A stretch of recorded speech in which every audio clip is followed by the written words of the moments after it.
that thought crossed our mind that she wouldn't make it out of there.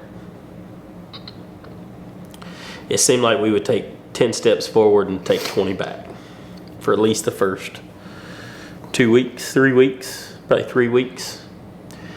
And it was just one of those things to where you knew whatever happened, it's going to be okay. We'd figure it out. We'd stand true and we would work through it. We are a first-generation family farm business. I wanted to be a part of it from the ground up, from the soil all the way to the finished product of the livestock that we sell. This sure isn't a get-rich-quick business. At 920, we are a complete farm-to-table operation. You know, we didn't tell anybody publicly that we were pregnant until after 20 weeks. Which was in February. Must have been. And we just kept going along. We're healthy. At that point, we were seeing our OB every week. Because of the previous pregnancy and just higher risk associated, I was already having a closer eye kept, I guess you could say. And so we were sitting at the house, and our niece and nephew were over, and I just had this really bad headache, and we were playing Monopoly, I think, which I love Monopoly. I am totally a Monopoly fan. And I couldn't even stand to play Monopoly. Like, I was just sitting there. I needed to lay down. I just felt terrible. Wouldn't turn her head. You go to talk to her and she just stared straight ahead. Wouldn't talk, real monotone, just... So my husband called my sister. Because my wife is hard-headed. And told her all of, the symptoms. Really bad headache, not moving, kind of lethargic. What should we do? And Leanne, having a lot of experience and is super wise in this department, but she also worked in an OBGYN office for several years, and she suggested that, I think she said, like, get her to the hospital, like, take her to the hospital, and she was gonna come get the kids and her kids and all. And so we drive. Somehow he got me to go to the hospital, and we get there, and my blood pressure when we checked in was like 190 over 140. Lucky to be alive. Yeah, and I just recall the physician on call saying, like, I'm surprised you haven't stroked out yet. And I'm like, that's not really something you want to hear. Like, so at this point, we were 26 weeks pregnant. And yeah, we stayed the night at the hospital. They tried to get my blood pressure back under control. I don't even know that it maintained a certain level, but it did drop. It was like 140 over 110, and so they discharged me. I started a magnesium drip and some other medications to help the baby's lungs develop a little further in case this proceeded. And so I was to come back 24 hours later, get a second round. And so we went back the next day, which was a Sunday. I don't think... Saturday. We didn't make it to 24-hour mark. Yeah. Made it about 8 o'clock the next morning. Same symptoms again. And then this time, my blood pressure was like 210 over 140, 150. And so at that point they said, well, we're going to go ahead and admit you. We're going to transfer you to Savannah. They have a level 4 NICU.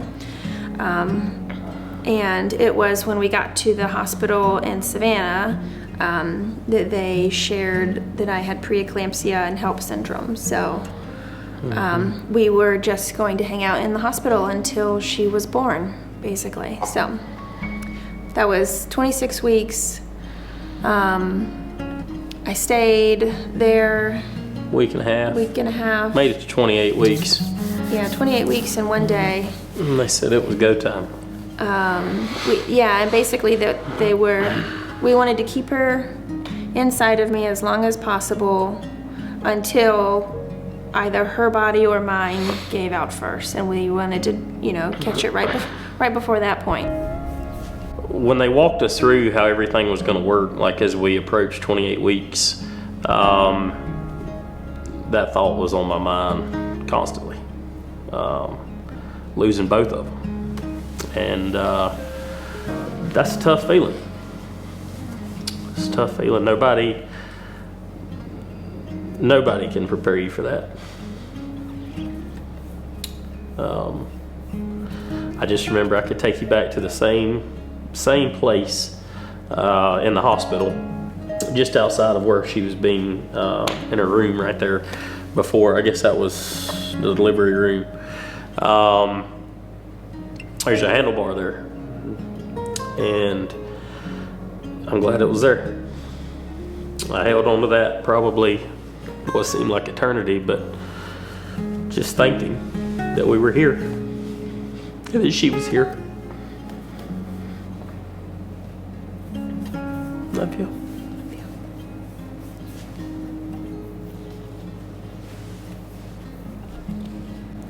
My mind was swirling around, knowing the risk, and thankfully the physicians there and the perinatologist and the high-risk doctors were very clear about walking us through all of the steps, what could happen, what might not happen. And so in that moment, my thoughts revolved around how is Jarrod going to raise a daughter on his own? And then it went to a conversation I've had with my mom. And if he were to be raising her on his own, it would be with the help of my parents. Yeah.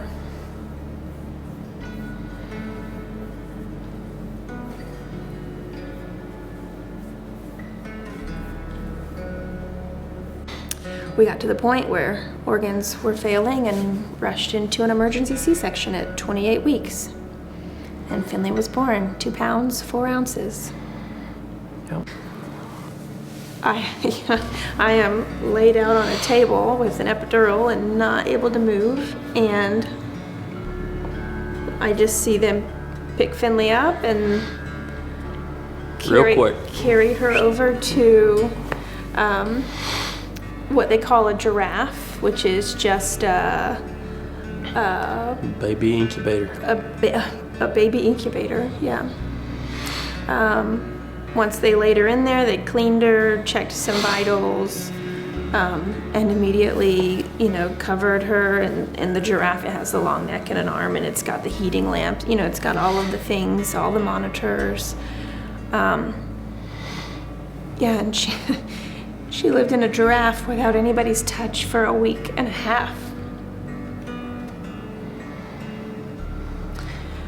We could touch her through the holes of the giraffe after 10 days. And at this point, I was still, the only way I could move from my hospital room to the NICU was in a wheelchair. Yeah.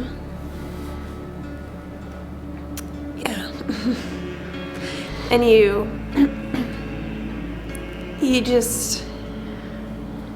look at a child that's literally, the size of his hand is how big she was. Like, his hand, when he would reach into the giraffe, his hand would cover her entire body. That's how little she was. The diapers that she wore was literally the size of 2 of my fingers. That was it. But with all of that, once again, you lean on God, you lean on prayer, and the people that are in there, doctors, nurses, Wow. The respiratory techs, the People that God sent to do that. for all of the fear and all of the unknown, I just had this feeling of certainty that we were witnessing a miracle. And it wasn't okay in the moment, but that it would be. Yeah. My hope for Finley would be that, you know, she finds happiness, that she finds her purpose, and whatever that purpose is. Yeah, we farm for a living. Yeah, we got a lot going on. One can only hope that she wants to keep that up and do that, but it's okay if she doesn't. My hope is that she stays true to who she is, that she is unwavered as a 5-year-old, and I hope she will always remain that way, unwavered in her faith, unwavered in her kindness and gentleness and empathy, and I hope she remains to be true to who God made her to be.